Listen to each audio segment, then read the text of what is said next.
Hello there, awesomenesses. This is Mike Wilson. Solomon, you are right on cue. Man, I can always trust this guy. Trust this guy to hop on, make sure that we're having a good time, stuff like that. It has been a while. It's actually been about 2 weeks or so. Ooh, I'm getting reminders everywhere. 2 weeks ago since our last video. So if you're like, man, I totally almost forgot. Well, good thing we have a Discord community where we remind things. No, I'm just kidding.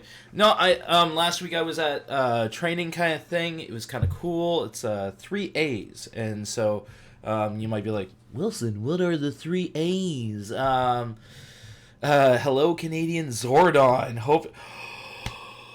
Oh, okay, that was like the biggest compliment, Solomon. Oh my goodness. Other than being stuck in a glass thing, and yeah. But I love the, hello, Rangers, we need to be doing this. Like, it's, oh, man.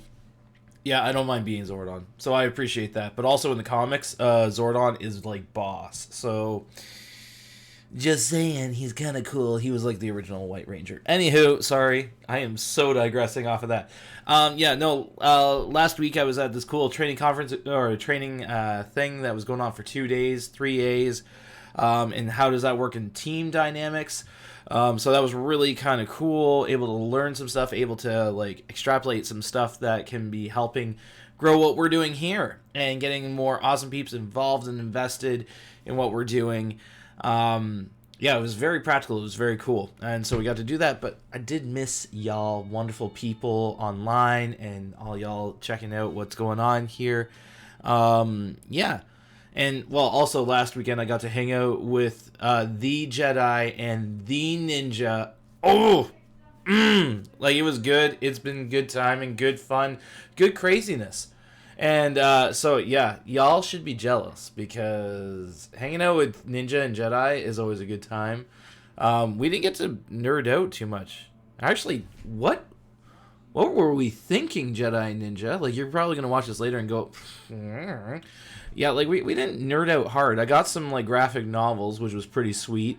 Got a cool mug that I definitely hardcore advertised just this past week. Yeah. Look at that, the Giddy Goblin. So pretty. It's so nice. We hardcore support Giddy Goblin. They've been an awesome partner with us at different points, donating games to us. I've got a bag full of good games that have been donated. And so, yeah, a little promo for that. Also, you may notice I'm wearing my Walk to Mordor shirt. This was year 1. Walk to Mordor is coming to an end. We are having our culminating event tomorrow at Zwix Park. If you are local and, don't mind walking in the rain, because apparently it's supposed to rain, I'm going to be out there. I know I've got some awesome peeps. Tom Foolpie is going to be out there being awesome, being epic. We're going to be handing out some pancakes, handing out some sausages, handing out some Starbucks coffee. Yeah, that's right. Whew. Adding to our walking, adding to what we've been doing this past month in accumulating distance to take that ring and throw it into the fiery chasm from whence it came, as we would quote a lot. So, the walk has been good. I've been able to walk more with my fam, which was really good. I've been able to walk with some churches, which has been really cool, talking and praying with them. Really, so come on out if you are local, if you are able to make it tomorrow.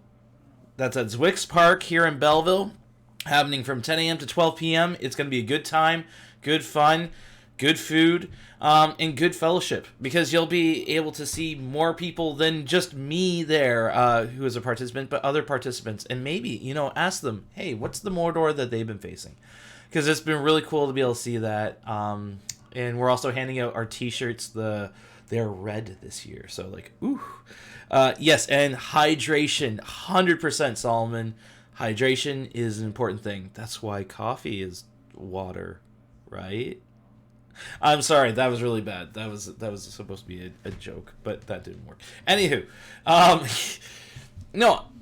So you should come on out and if you're like, man, I haven't been able to donate, that's another spot where you can donate. We will have a donation bin. You are not forced to do that by any means, but or told you have to in order to get food, but it is encouraged to help us with our fundraiser and its last legs of what's going on.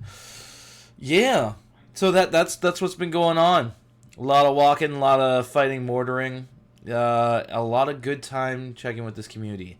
So you may be wondering, Mike, what's the talk today? Because you might have noticed, like, the talk is about Zenitsu. I have to say this correctly, otherwise Tom will later on throw down in the comments, or he'll just, like, outright tell me, Wilson, you done failed.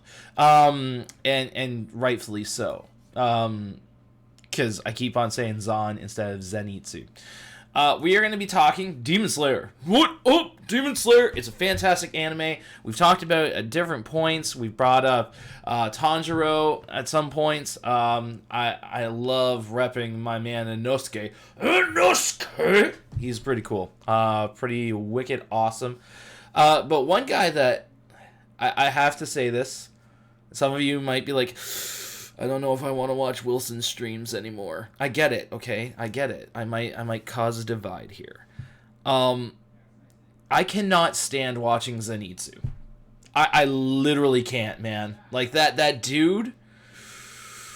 There's a reason why I connect with Inosuke on so many different levels, and one of them is Zenitsu just like... One, the dude... Okay, before we move on, here, we're gonna jump in. Okay, so, whoa, preview too much. Hope you didn't read anything and get edumacated and stuff. This is the dude Zenitsu. Okay, so like at first you're kind of like, okay, like whatever. Some other pictures you're like, yo, dude, okay, like lightning bolts, hardcoreness, a lot of.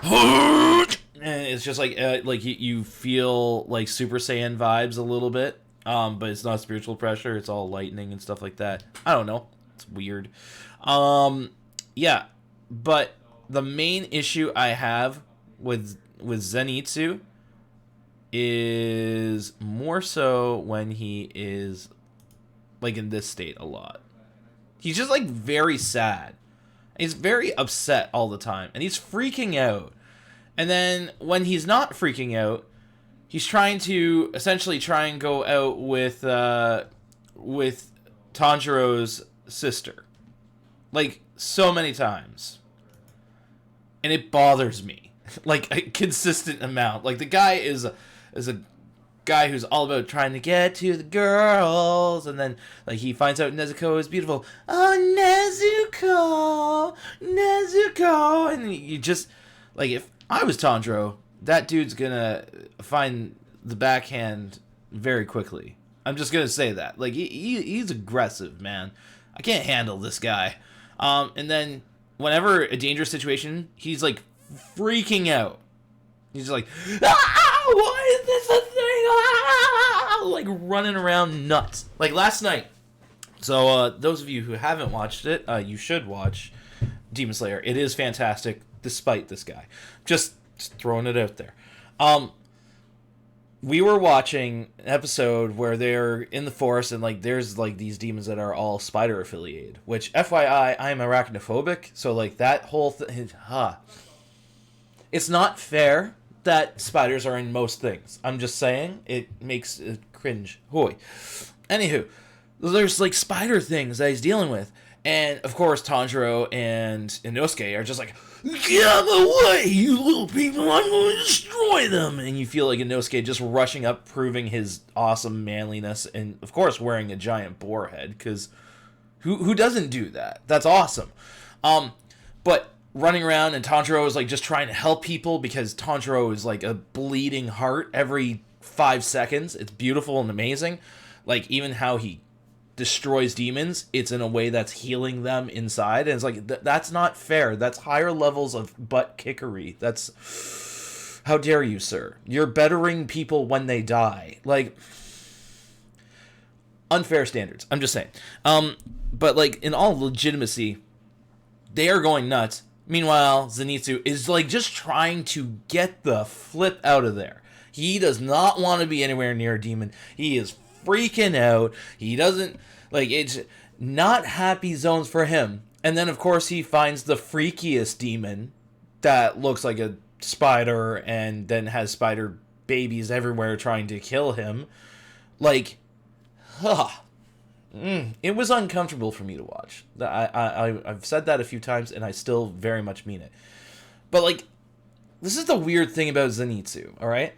So he's like a mix of Scooby-Doo and Karushi. Yes, okay, excellent reference there, Solomon. Yes, he runs like Scooby-Doo. Yeah. Yeah, actually, yeah. I tip my actual and proverbial hat to you, sir. But like legitimately, I just he bothers the crud out of me because he just freaks out. But then when he has like this moment where he is freaked out so much to the point where he like is passing out, so to speak, he gets into this mode. And anyone who saw, obviously, like the forest part, was after this scene, but this is when you find out Zenitsu. I'm gonna say it right. I promise, Tom. I'm seeing you stare me down right now. I vibe it. Zenitsu, when he just like hits his like absolute freaked out mode, when he goes from this to then all of a sudden, you're just like, wait, what? It activates something absolutely phenomenal. The dude goes hardcore Super Saiyan speedster. Like it's like the Flash decides to hop into this reality for just a little bit into the person of Zenitsu, and boom, things are done. And then the weird part is once he's done that and like hardcore demolished whatever's in front of him, then he's like, what happened? Huh? What? Like you're just like, dude, like what? Huh? What? You're in the same boat, but you're looking at him like you should know this. Turns out he does this thing in his sleep. When he's asleep, when he's freaked out to the point of being unconscious, his body takes over and he can slice and dice like lightning. And actually, each of his moves is fighting because it's lightning breathing that this guy does, or thunder breathing. I think it's lightning breathing, not thunder breathing. Tom, you can correct me later. Tom is the expert on this, at least as far as our closest connection. Kind of like Moon Knight's Jake Lockley. Yes, absolutely. Another great reference, Solomon. If you guys don't know who we're talking about, latest Moon Knight series, you should watch it, by the way. Fantastically done. Oh, Moon Knight has a split personality kind of deal.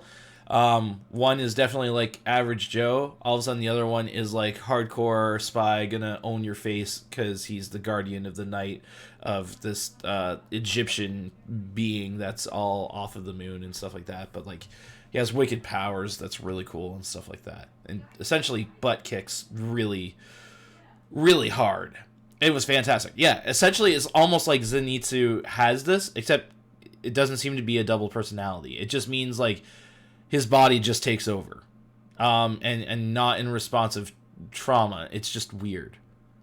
Yeah, I don't know how to put it any other way, but it has that split personality characteristic vibe. Yeah, to the point where the episode last night, he didn't even like have his eyes closed. Like here, you see his eyes are like closed. Here, last night it was more like this. Eyes were open, and he's like, no. And then he took down the demon. Like, check please. Like, it's just done.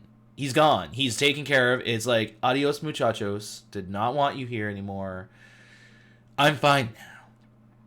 And then, I'm not going to continue what happens past that because you really need to watch the anime series. I'm just saying. Like, it's really intense. I watch it despite Zenitsu. But I also watch it for Inosuke. And I watch it continuously because Tanjiro is a wonderfully bleeding heart. You need to watch it.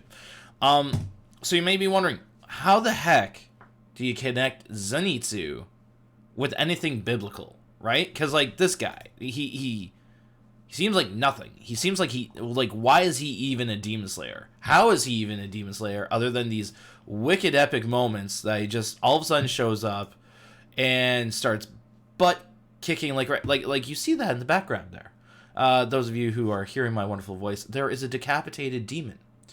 And you just see this torso without a head, because he just kind of, boom, done. Now we move on. But otherwise, no, he's like a freaking kid. Like, he's freaking out.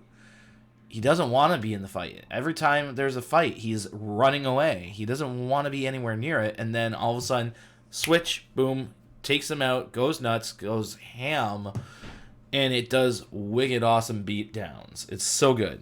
Anywho, how on earth do I connect this to the Bible? So some of you may be aware of this passage, maybe not.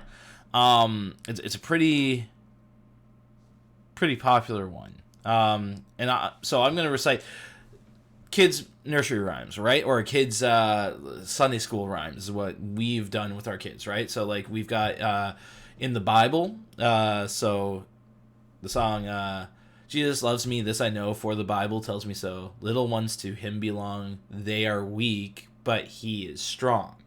That's a pretty common one amongst Christians to throw down, because it's just a reminder of, like, your connection with God and, like, where true strength is and stuff like that.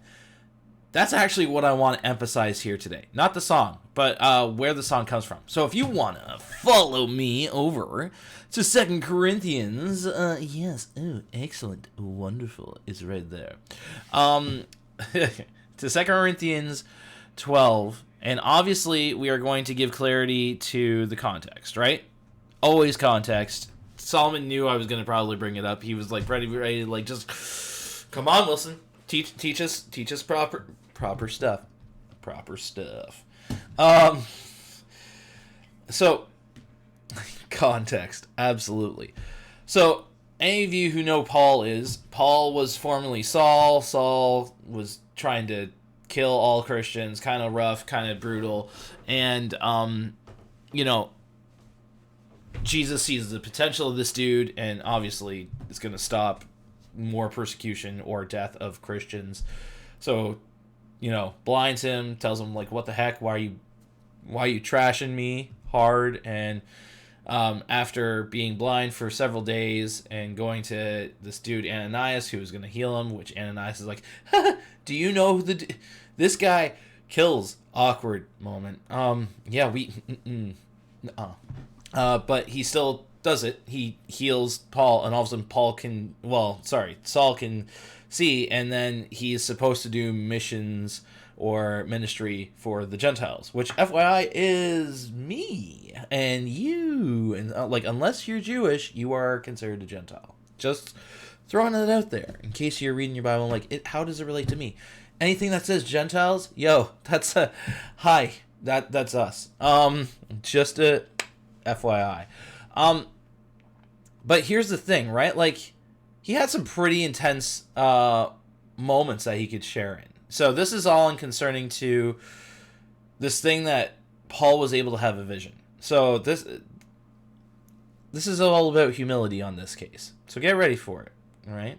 Buckle up. You can read along here, or those of you listening, just hear the wonderful radio voice that you're going to be... No, I'm kidding. I'll try and read it to the best of my ability to make it sound like you can read it, if that makes any sense. All right. We are at 2 Corinthians chapter 12, starting verse 1. This boasting will do no good, but I must go on. I will reluctantly tell about visions and revelations from the Lord. I was caught up in the third heaven 14 years ago. Whether I was in my body or out of my body, I don't know. Only God knows. Yes, only God knows whether I was in my body or outside of my body. But I do know that I was caught up to paradise and heard things so astounding that they cannot be expressed in words. Things no human is allowed to tell. That experience is worth boasting about, but I'm not going to do it. I will boast only about my weaknesses. And you're like, what? Shifting gears? What's going on? If I wanted to boast, I would be no fool in doing so. Okay, now we're being back to what? Do so, because I would be telling the truth. But I won't do it because I don't want anyone to give me credit beyond what they can see in my life or hear in my message. Even though I have received such powerful revelations from God.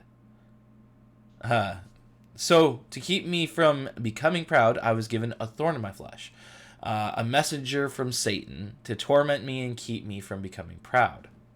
3 different times I begged the Lord to take it away. Each time he said, "My grace is all you need. My power works best in weakness." So now I am glad to boast about my weaknesses, so that the power of Christ can work through me. That's why I take pleasure in my weaknesses and in the insults, hardships, persecutions, troubles that I suffer for Christ. For when I am weak, then I am strong. Yeah, you probably were completing it in your heads. It's all good. It's all good. Yeah, that's the part that I really wanted to emphasize on for this one. Because you see like a back and forth motion. And this is Paul. Paul's not ashamed of doing that. He's done that at different points. I believe it's in 1 Corinthians 7, where you really see the back and forth between sinful nature and good nature. Sinful nature, good nature. Which one? What do I do? It's a stupid fight. Essentially, and just like working through that faith and like how do I keep perspective in the midst of my own heart being ripped and torn to which way I go. But this is the part that I wanted to really emphasize, right? Because we're talking about Zenitsu. Zenitsu, by all means, seems like the weakest dude to have on your team. And then all of a sudden, he's like the most boss OP person to have on your team. And you don't seem to get it. Like, you just don't seem like, do we just have to knock him out every time a fight's gonna happen? Like, that's what you almost are feeling, because he has to, like, be passed out or so scared out of his mind that all of a sudden something else takes over, right? And this is where we're looking at Paul here and his vision, right? He's had this amazing experience where he's seen God in a great and amazing way, right? He's experienced heaven in some way, or paradise. Like, he's experienced something beyond himself, that he has like even some knowledge that's been given to him that he can't even like utter to words, and almost like just some things humanity can't handle, which is, I find interesting. I don't know. But in this whole context, like, he could easily boast and be like, yo, man, like, I totally got in on this. Like, this was sick. Like, me and Jesus, we're buddies. We're bros. We are, like, so tight, I get to check out heaven every once in a while. Like, it's so cool kind of vibe, right? You can get the vibe, like, holier than thou kind of thing. And even he could brag about what he does, because the guy takes everything intentionally, right? Like, if you read all throughout the Pauline letters to the churches, he like legitimately works hard in his faith and legitimately works hard in how he reps Jesus and how he tries to treat people when he's around them. Like, he goes above and beyond. He really does put the effort. But here's the thing. God gives him this thorn in the flesh, or a messenger from Satan. So something that's causing him crap. Something that's causing him like, okay, like we're gonna dial this down a little bit. We're gonna work on some humility here. Like, we're gonna take a breather. And I find it interesting that like he's begging, right? Verse 8. 3 different times I begged the Lord to take it away. Like, he's not feeling cool with it, right? And that's kind of like any of us, right? If we come from such an awesome moment, and then you have that person in your life that kind of like goes, yeah. So that's good. So what about this? Are you working on that? What are you doing? How's that going? And you kind of want to go like, oh, Janice. I don't know why I always call those people Janice. Not that they ever end up having the name like Janice. Maybe it's because I like The Office too much. And I think of Janice like that.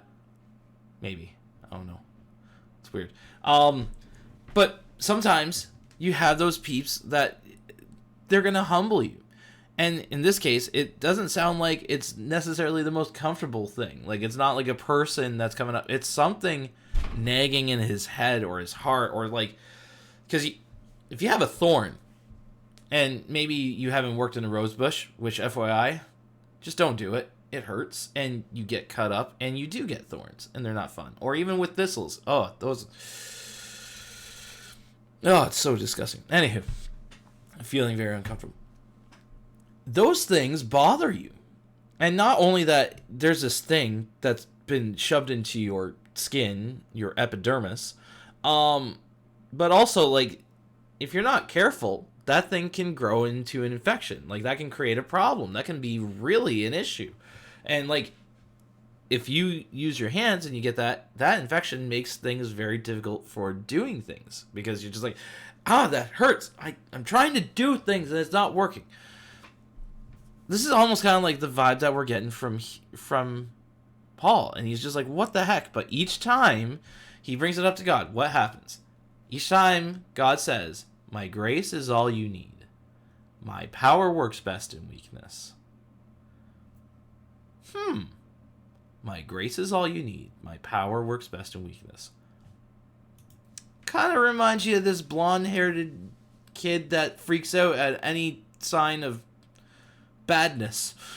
Like, just, you're like, dude, how is that a thing? And what I loved about the episode last night, it was talking about, like, his master. His master kept on hounding him. And it's weird, because, like, you know, what's the deal? Why keep on investing on this dude who literally was running away from training? Like, Zenitsu just doesn't scream potential demon slayer. He doesn't scream, oh man, like, this dude, all the way. We gotta have him. It's gonna be amazing. No. The guy was running away from training, and his master kept on finding him and going, no. We still got work. Let's keep going. Let's keep doing this. Like, it's just nuts. But I want to throw this down at you, all right? So, and we've talked about this at different points. We talked about this back 2 weeks ago when we were talking about the Black Bulls, right? Like the Black Bulls from Black Clover. How they are the misfits. They are the weird ones. They're the odd ducks. And really, Asta fits this bill too with Zenitsu. And this is like an anime trope kind of, well, not trope. This is just an anime vibe that goes on. That usually whoever is like no powered, all of a sudden is like wicked powered. Like, look at Ichigo. Ichigo is just a dude who's able to see ghosts. All of a sudden, boom, he wields the biggest Zanpakuto. He then is infused with ginormous spiritual power or spirit or soul power and like stuff like that. And he always fights the giant baddies, which of course makes sense. He's the main protagonist and all that stuff like that. But like, how do we see that though in our life, in our context? How do we see ourselves in this passage? And maybe you don't even have a thorn in the flesh. Or this thing that nags at you. And maybe you do.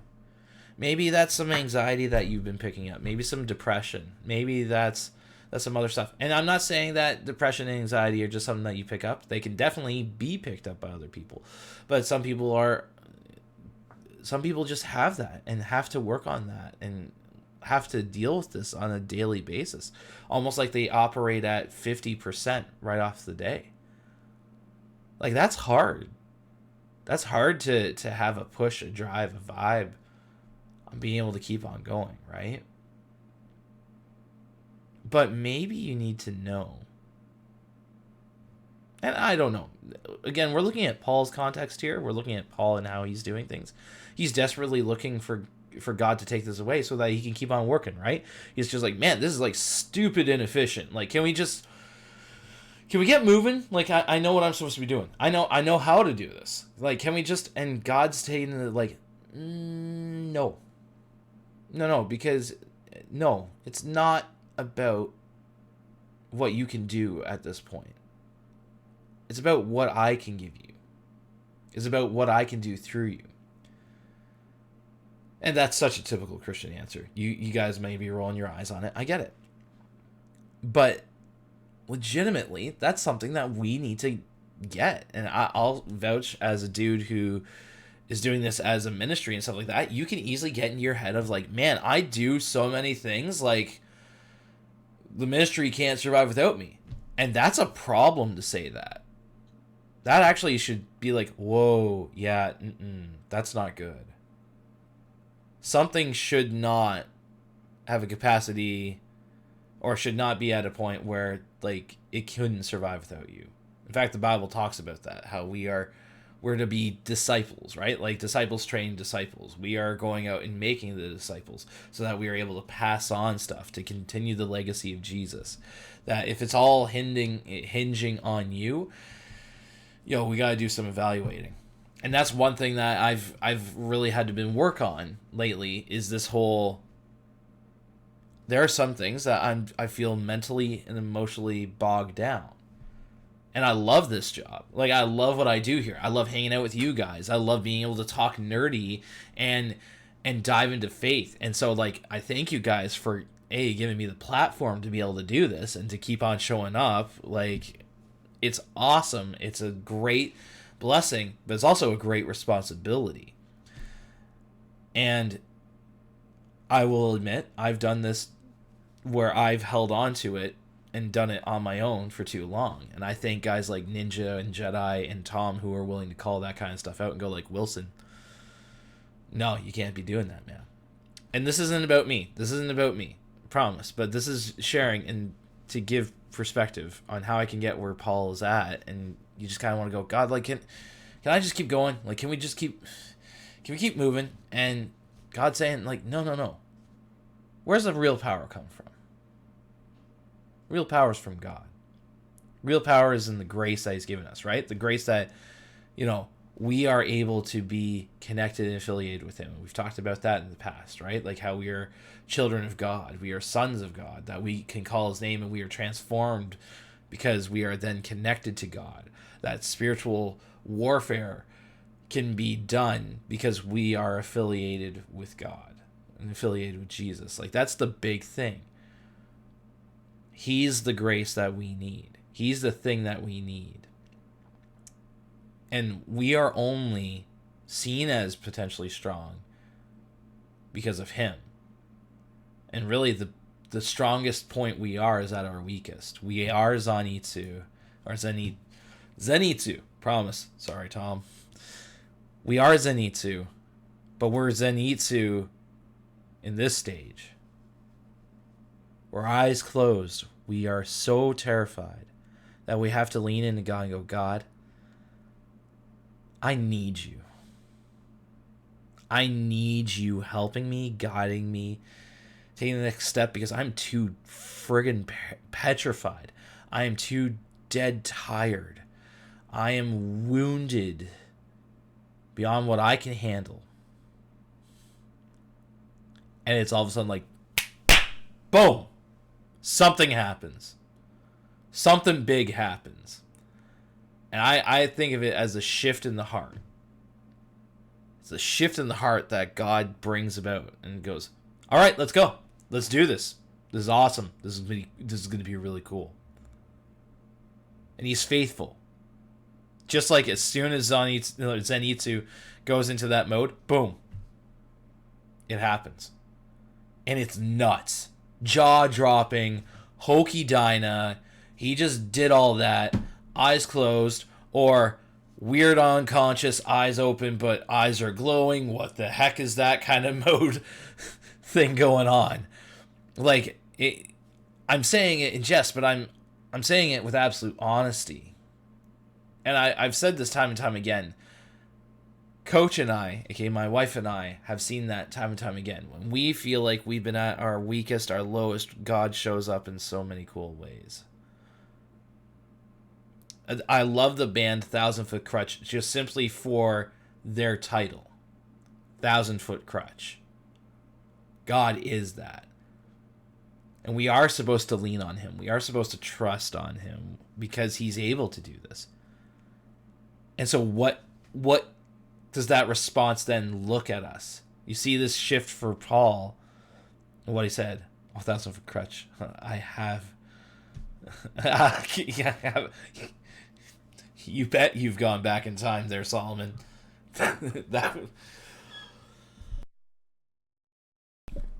was me in high school. Don't mind me. I'm almost dying. It's all right. I know where I'm going, so we're good.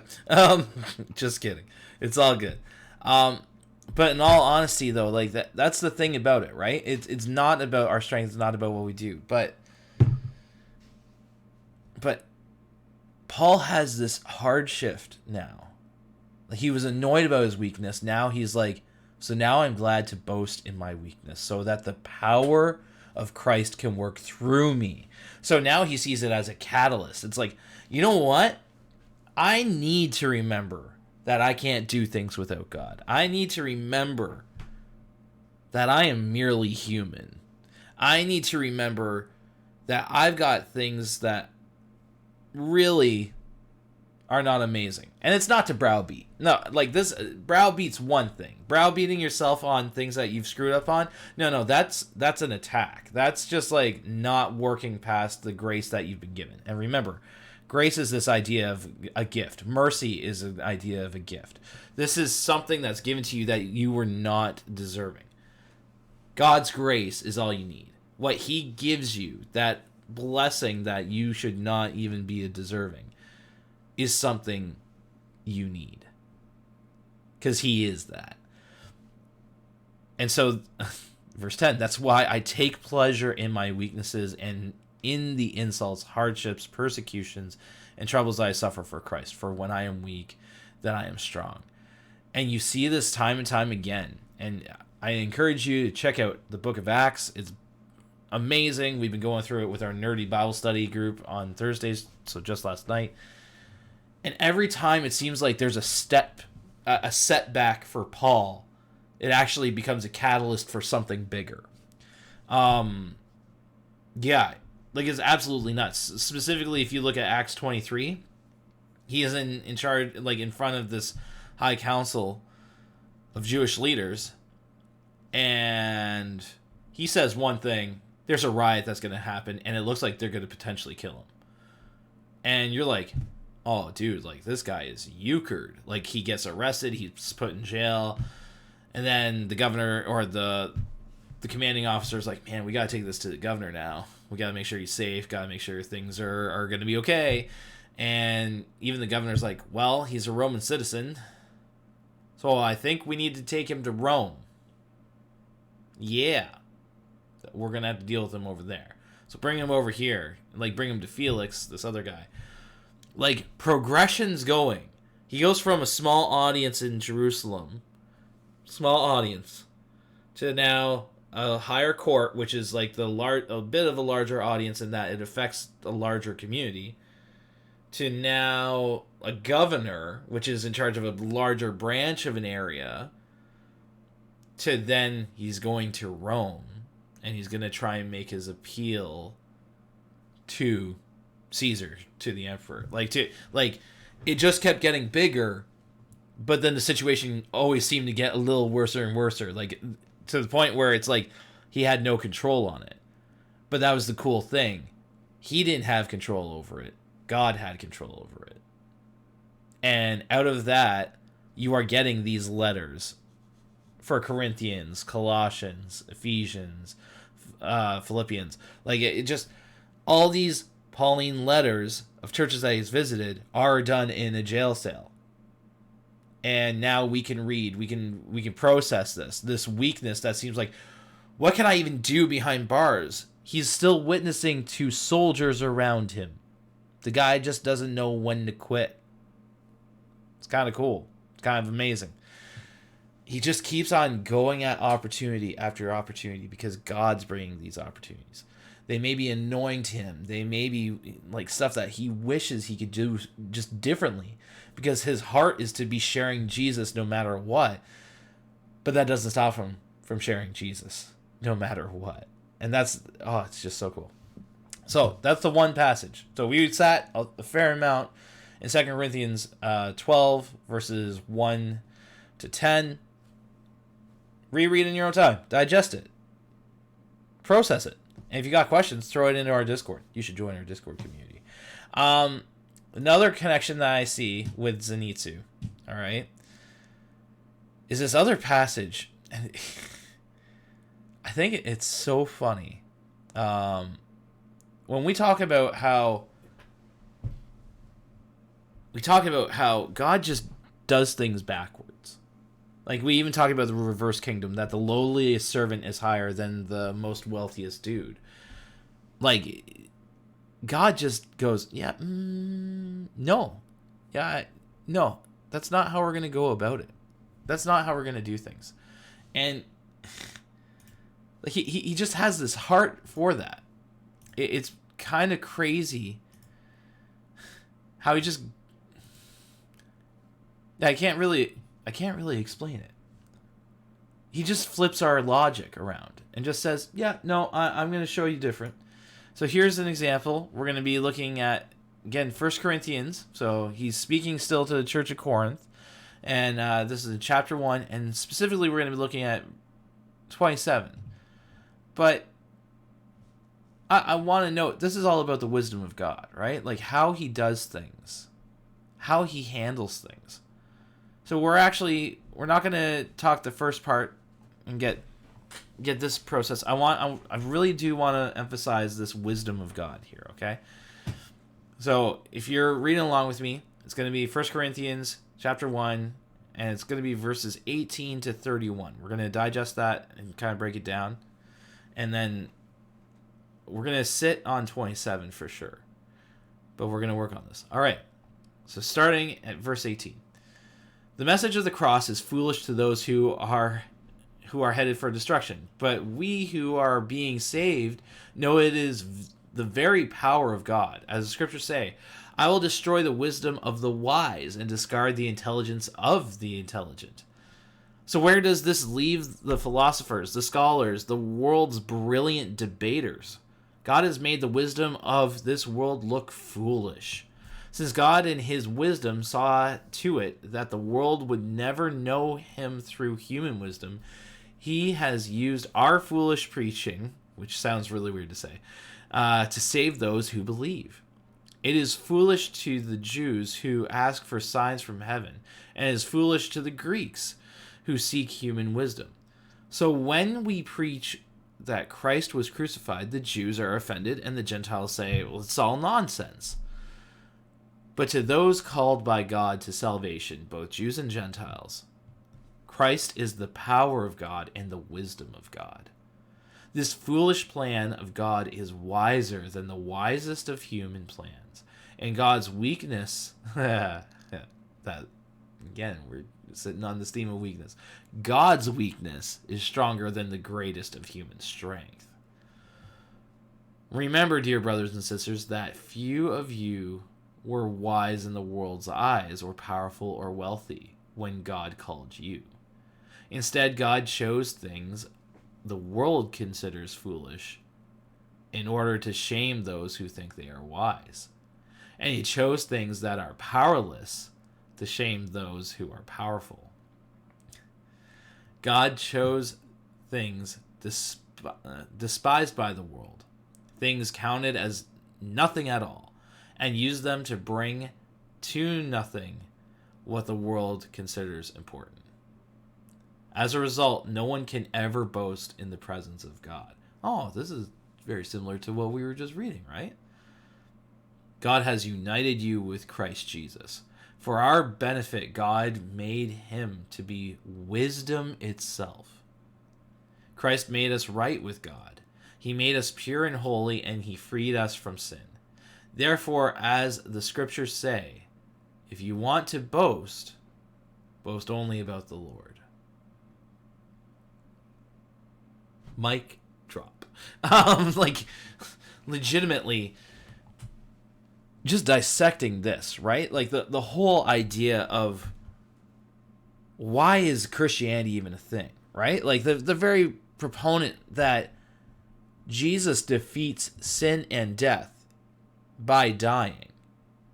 You'd already be like, that's not how, no, that doesn't make any sense. Why would you become sin so that you could defeat sin? That just doesn't make sense. That just sounds like you're adding fire to more fire. But then he defeats it by being resurrected, showing that sin has no hold on him, right? Showing that he is the supreme authority of what's going to happen after you die. Showing that you are different when you are associated with him. That there is life past that death. That death is not a hopeless thing, but actually something to, in a weird way, and Christians say this a lot, it's a weird term, so those of you may be like, what the heck? It's like graduation day. It's a really weird thing. My dad actually grew up, growing up around my dad, he would say, man, some days I'm looking forward to graduation day. And I'd be like, what? And he was talking about when he would die. Not that he hated life so much, or that it sucked so much that he wanted to unalive himself or anything that way, but that the reality of heaven, the blessing that will be, that like what seems like absolute defeat is actually absolute victory, that he gets to embrace this. And Paul has brought this out in different points when he's like looking forward to going to heaven. For to me, life is Christ and to die is gain, is one of the things that Paul says. He remembers that every single day in his life is a sacrifice, a choice, a commitment in serving Christ. But man, when I die, I'm going to be right there with him. I get to be connected with him. I get to enjoy the blessing that, all this development, stuff like that. It seems weird.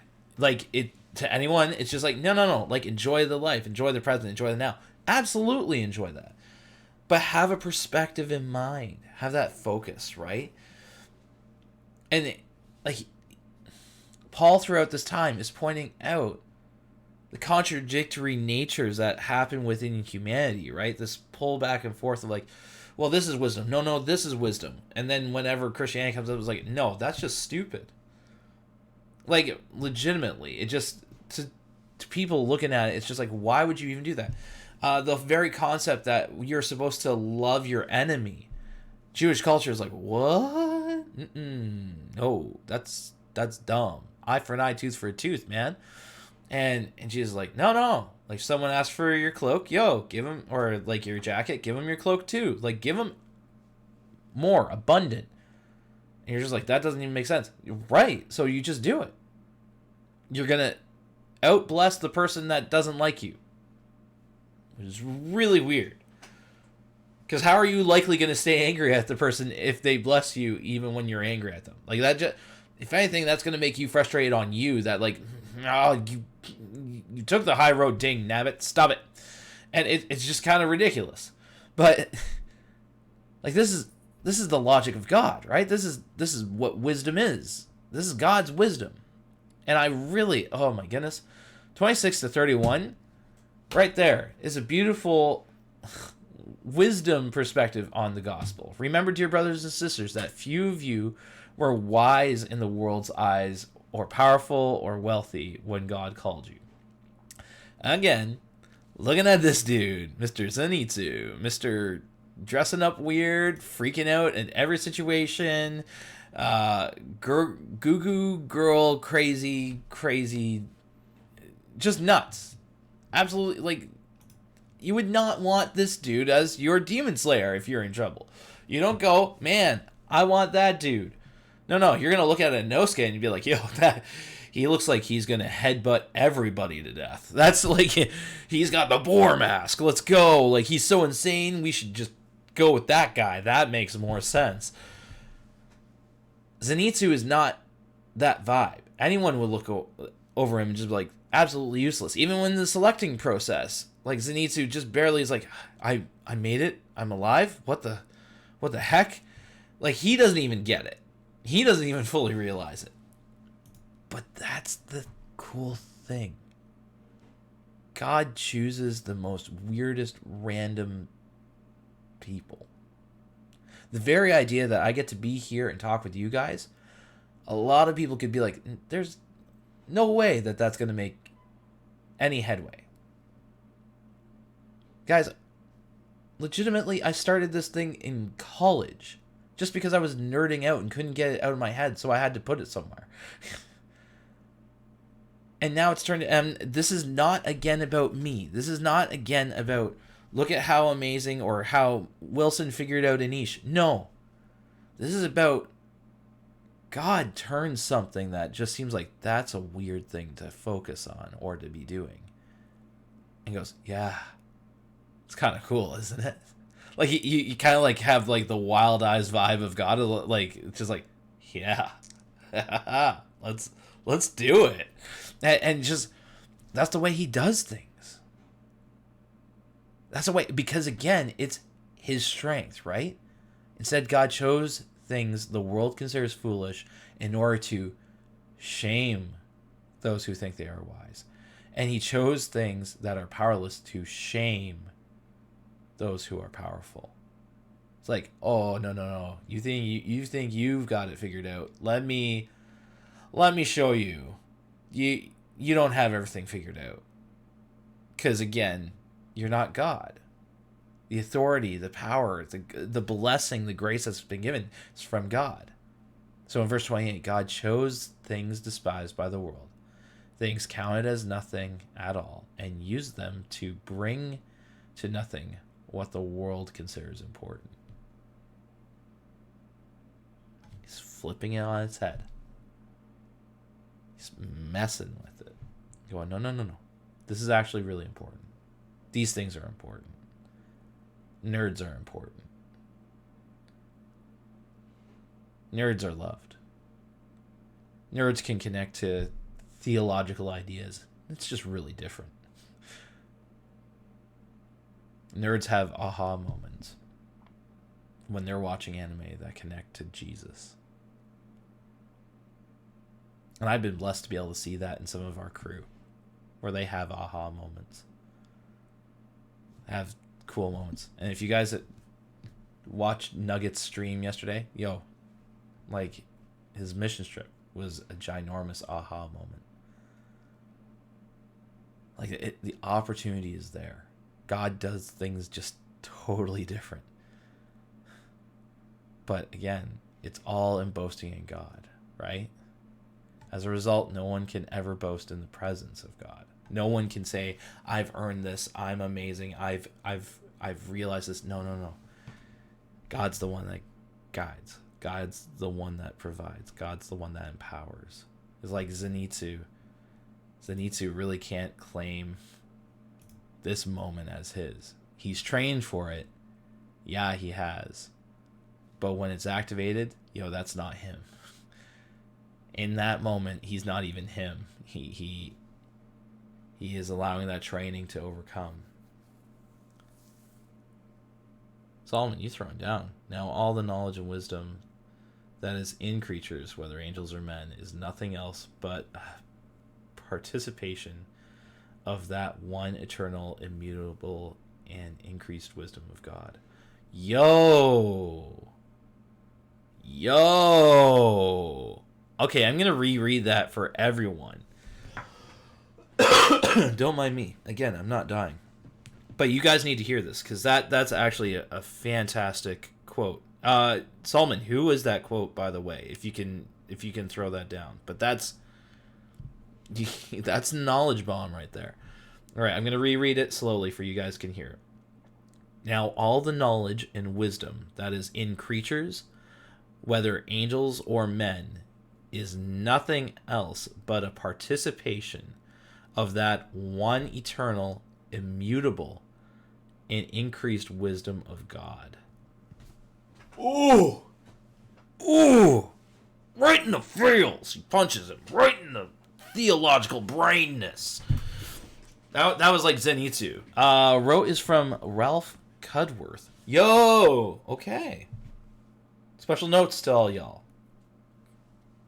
I'm going to do some research on this Ralph Cudworth. I've never even heard of him. Sounds like a really smart dude. Gonna have to check that out now. But like that's absolute truth. We get to participate in the wisdom that God has. We get to only like just by sheer grace, right? Like we don't have it. We get to participate in it. And I love how that passage actually shared, right?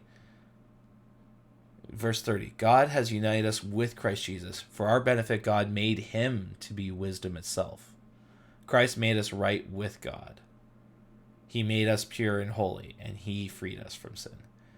It wouldn't be anything without Christ. Oh, Ralph Cudworth was a famous Anglican clergyman. Man, Solomon throwing down some history knowledge here. Throwing down something like that mad skill, man. Way to go. Woo. Dude. Well done, sir. Woo, man. Guys, we're going to turn this segment into Solomon's segment. I'm just throwing it out, throwing knowledge bombs like that. Random quotes that are not random. They're fantastic for this and in context. So that here, okay. So we've dove into 1 Corinthians 1 verses 18 to 31, and we dove into 2 Corinthians 12 1 to 10, and we talked about Zenitsu. But here's my level up question. Are you relying on your own strength? Are you trying to figure out God? Are you trying to do mathematical equations, trying to figure out how God is working the way he does? Or maybe you feel like you've got a hard handle on God. You're like, oh man, I know how God operates. I know how he does. Man, I'm going to tell you right now, that is bogus. 33 years I've been living, right? 28 of those years I've been a Christian. I still don't have a clue on sometimes how God operates. I know he is way more gracious and way more patient than I ever will or could hope to be. But I still try and connect. And probably the reason why I do not like Zenitsu, completely honest, is because I feel like I am Zenitsu. That I am running around freaking out over situations, things coming at me. I feel like I'm in the middle of a fight and it freaks me out, or I feel totally underpowered. I feel like I'm not capable of doing it. And then I step out somehow outside of myself. God just steps in and shows up and blows it out of the water in such a big way. And then I'm left stammering like Zenitsu. What the heck? What just happened? Huh? And trying to even get a grip. But maybe that's the case why I don't like Zenitsu, is because maybe I am way too connected to him than what I'd like to be. Maybe I'm too related to him and how I am than I'd like to be. And maybe if you feel that way, you feel like you're too weak to even think that, God could use you.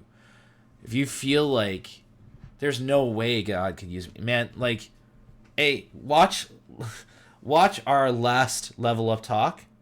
God's into the weird peeps. We just talked about this. How he's not hunting for the best.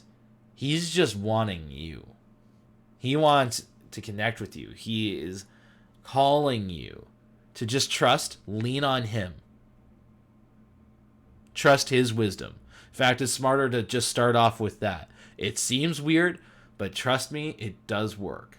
And I am speaking as a Pentecostal dude, so I'm used to weird things going on, or at least said weird things going on.